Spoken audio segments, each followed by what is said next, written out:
I'm Scott Allen Miller. It is the 25th of November, 2021. This is the Sheep Guarding Llama vlog, and happy Thanksgiving. Of course, most of you will be watching this at some point in the future, so it will already have been Thanksgiving. But here it is Thanksgiving right now as I am recording this, and I'm actually recording it pretty early in the day. You can tell from the really bright sun. I'm trying to get behind a tree so I can record here because it is so bright today.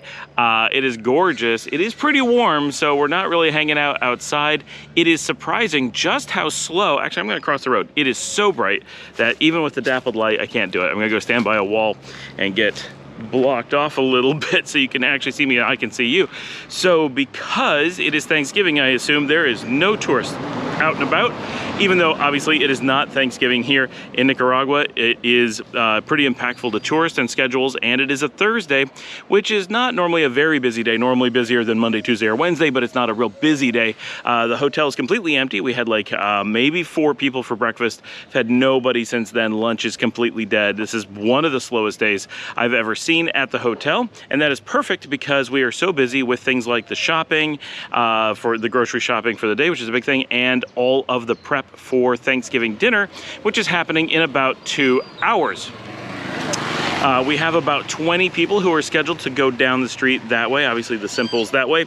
We're heading down that way, about 20 of us, for a huge dinner. We're gonna go down about 3 o'clock, which is why I'm doing the video now. I wanna get this uploaded. I wanna kind of fill you in on the morning's event, and then I'm gonna charge, get cameras ready, shower, and then head on down. So we're gonna go down about 3, maybe 3:30, and then dinner is between 5 and 5:30. We have a really expensive turkey that was flown in from the United States for reals, about $50. That's crazy that we had to spend that much to get a turkey.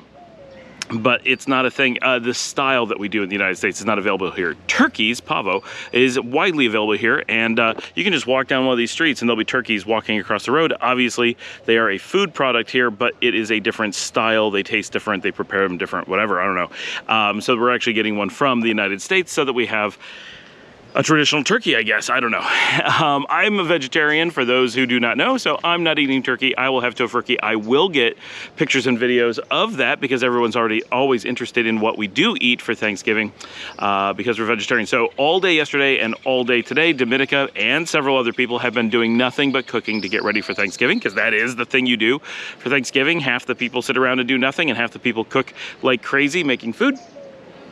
Normally thinking that they have to, when in reality everybody was not forcing them to do so. It's always kind of this weird, I have to make all these things. As it is today, we're like, we don't need dinner rolls. We don't need this extra thing. Like, there's so much food, no one's gonna eat it. We don't need another thing. Yeah, so this morning, the big news is Alan yesterday went and took his COVID test. He got it back this morning and he is positive.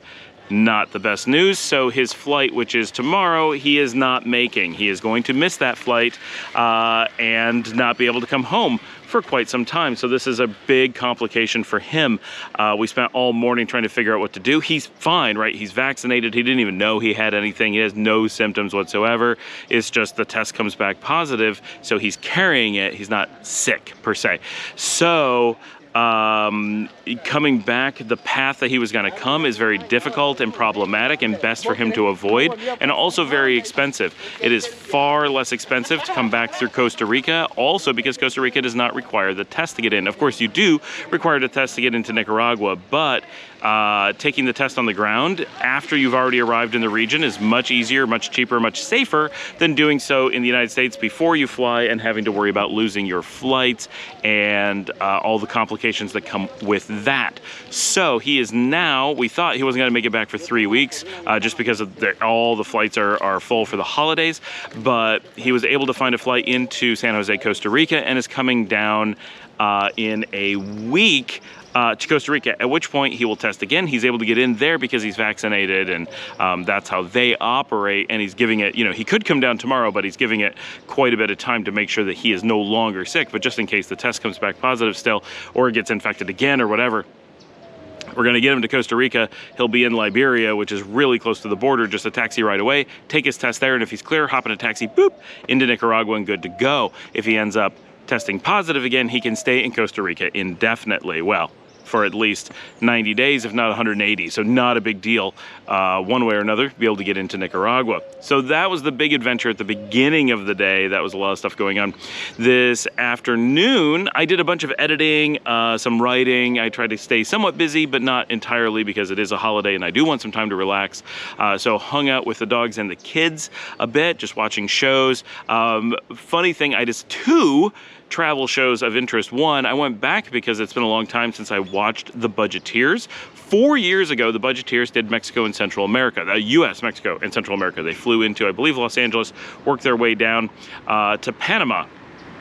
And we love The Budgeteers, really great show. And so I was like, you know what, I haven't watched it in a really long time, and I went and rewatched just the episode on Nicaragua. And I remember some of it because we knew that they had had problems crossing the border, because Lena had used a Colombian passport, which is highly regulated here, needs a visa, as opposed to an American one, which just walks right in.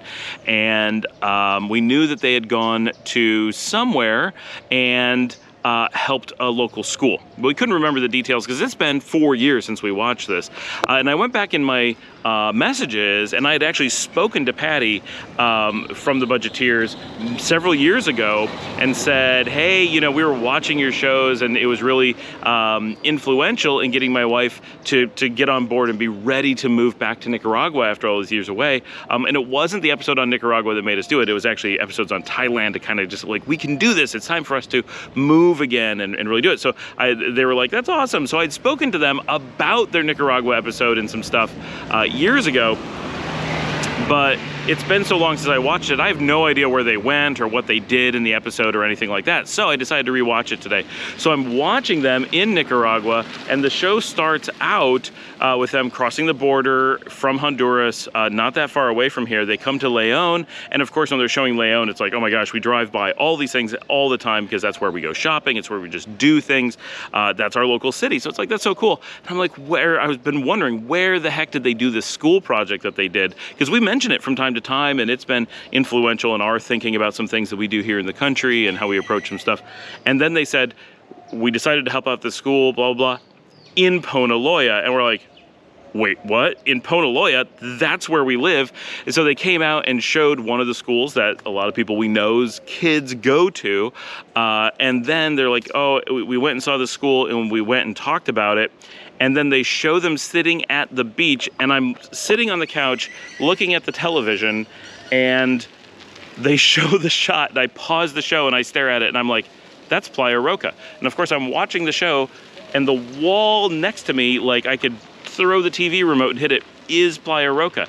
I'm no more than 50 feet from the table. I can identify which table they're sitting at. The camera angle that they used, I could see our rocks in front of the simple beach from the shot. I'm like, holy cow, they're right there. If they were sitting there, I could have yelled to them I'm just like, that was so cool that I watched this episode having no idea that one of my favorite travel shows had sat basically next door to us. Unfortunately, it was the one next door to us and not our hotel, but I don't even know if it must have been an active hotel when they were there. And then they walked out in front of our hotel and showed a shot up the beach of the cross. And so I'm like, this is so cool. So I took a picture of my feet and the show and the wall with Playa Roca and sent it to them.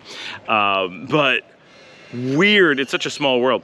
And then I was watching another travel show later in the day of a guy who came to Nicaragua earlier this year, and it's just a random travel show, it's decent, but he was showing, at one point, suddenly he showed his hotel in Managua, and he didn't show enough for me to definitively know what hotel it is. Obviously Managua is a big city, has lots of hotels. I've only stayed in so many of them, but he was showing like the doorways, the windows, the hallway, the pool, and a bunch of things. And I went, I'm pretty sure that's the hotel that Paul and I stayed at in March.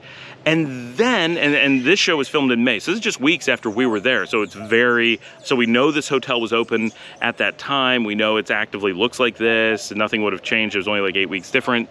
And then he turns around and says, and while I was there, he gives this whole story of he caught this kid going in windows and opening doors and going through trying to get keys and going into rooms. And that's the hotel where my GoPro was stolen from, right? We're pretty sure that's where it disappeared in March when we came down the first time this year to Nicaragua. So very, very likely, because this kid was specifically looking at this guy's cameras and computer and looking in the windows, and they're exactly the windows that I had. So there's a really good chance, and he even shows the kid. So there's a really good chance that that video shows the kid who got my GoPro, the one that I replaced with this one. So that's what, that was just very interesting, that there's always a connection. In such a tiny country, you get this kind of stuff a lot. It would never happen in the United States, right? Because it's just so big that those kinds of things are crazy coincidences. But here, there's really actually only so many hotels. There's only so many beaches to go to. Only so many restaurants and so many sites, and so we tend to know different things and know each other and recognize people in videos and such. So we are going to be heading down in about 2 hours to do our Thanksgiving dinner. I'm gonna go get batteries charged and everything and get ready for that, and I will have all of you join me from there. Let's head on over. It is 4:30. The troops and I are heading down to Aaron and Martina's house. Dominica just went down there on a tricycle with all of the food so that could be delivered, and we're just walking down. It's really not very far, just right next to Las Palmeras, right down the street. And we'll be picking up from the party. Everyone is just arriving now. I have no idea where Yvonne is. I think she's a bit behind us. I think Paul is running around on the streets on his scooter, and we're walking. It is a gorgeous day. The sun is just starting to go down. We're gonna be eating in about an hour, maybe an hour and a half.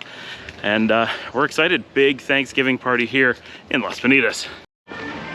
All right, we're just arriving here. Not a far walk at all. Ooh, check this out. It's like, so in a lot of my videos, you've probably seen this place because I really like their painted trees, and we're right next door. So I've never gotten to hang out over here before. Totally know this house because I walk past it all the time. Had no idea they lived here. Hey everybody. Look, we brought camera. We are prepared. We're already filming. Hola. Hello. We set up the camcorder and hung out at the house. It was probably about 5:30, maybe 6 o'clock when we actually all sat down to eat. We had a big fancy table and all the lights, hanging out as the sun went down, and did several rounds of dinner. We had so much food. It was quite a lot. It was very actual traditional American Thanksgiving. Everyone did such a great job of making it just as it would be back in the States. And of course, just like in the States, it is super expensive down here this year. I think the turkey was over $50, but the story from back in the US is that this year the turkeys are not quite that expensive, but rather expensive. This is a real butterball turkey, which obviously we didn't have. Dominica made tofurkey for our family, same as we would have back in the States as well. I set up the GoPro and put it on the time lapse because I wanted to get quite a bit of the party and kind of just have an overview, and didn't want to record all the audio of everybody talking and everything. And at some point I did go around with the Olympus and took quite a few pictures, which are already up on Flickr, of the food and people at the party and everything, which you saw just a second ago. It was a really nice time. We hung out until pretty late. We actually had so much food that almost nobody had any dessert, even though there were a lot made. We all took quite a few home. It was probably about 10:30 when we actually all headed back home after having dinner. It was a really nice night out. It was really awesome to see everybody, and so nice that Aaron and Martina hosted and put this and organized and put this all together for everybody to have this taste of home and a chance to hang out, and a lot of people from all over. It was a lot more than just Americans there as well. We'll see everybody tomorrow.